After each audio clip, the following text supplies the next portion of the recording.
今回はアクションゲームの手触りを爆上げする演出を3つ追加します。ノックバック、ヒットストップ、カメラシェイクです。この3つを入れるだけで殴った時の感触が別ゲー級になります。アクションゲーム制作ヒットストップ編。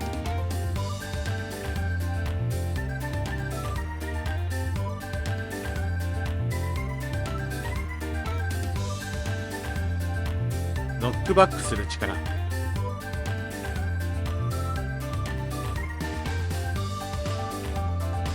先に向くように変更します。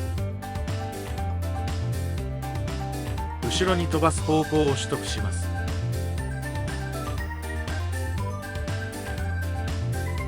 アットフォースで力を与える。敵側も処理を追加します。イジットボディを設定します。ノックバックする力を設定します。敵側も設定します。敵に攻撃が当たった瞬間、少し後ろに飛ばします。当てた感が一気に増します。ノックバックがないと攻撃を受け流してるように見えます。まずは第一歩として入れましょう。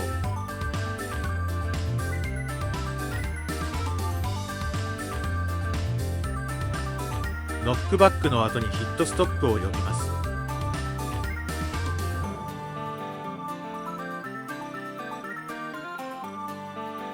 タイムスケールを0で時間を止める。ディレイで時間経過待ちします。タイムスケールを1に戻す。敵側も処理を追加します。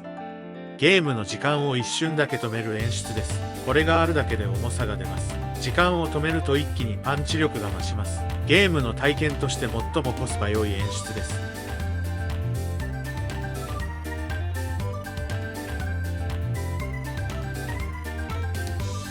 シネマシーンインパルスリスナーを追加します。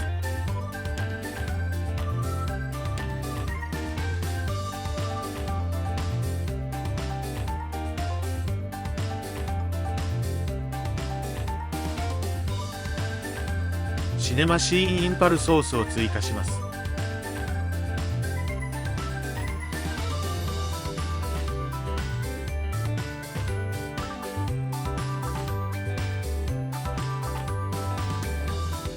レガシーを選択します。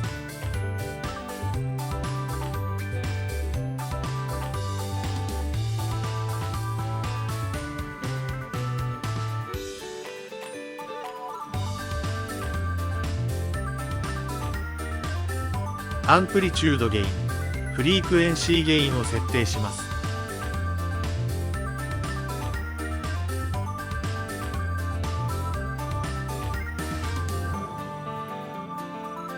デフォルトベロシティを設定します。敵側も設定します。ユージング、ユニティ、シネマシーンを宣言します。シネマシーンインパルソースの参照を登録できるようにします。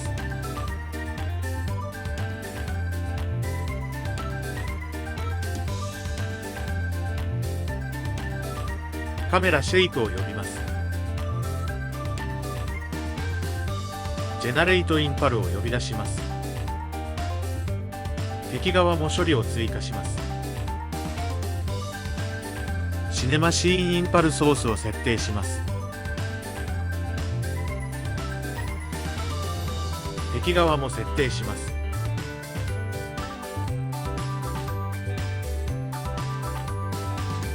今回は当たった感を出すためにノックバック、ヒットストップ、カメラシェイクを追加しました。当たりの気持ちよさが上がる。プレイヤーのアクションが印象に残る。ゲーム全体が高級感になる。どれも短いコードなのでぜひ組み込んでみてください。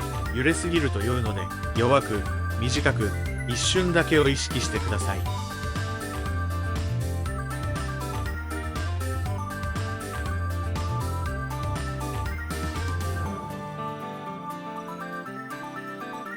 次回はアクションゲームに欠かせないロックオンを実装します。敵にカメラを自動で追照させて攻撃がめちゃくちゃ当てやすくなる仕組みです。ただターゲットを追いかけるだけじゃなく、距離に応じたカメラ調整や切り替え操作も入れて遊びやすいロックオンに仕上げていきます。これが加わるだけで戦闘が別物になります。ぜひ次回もチェックしてください。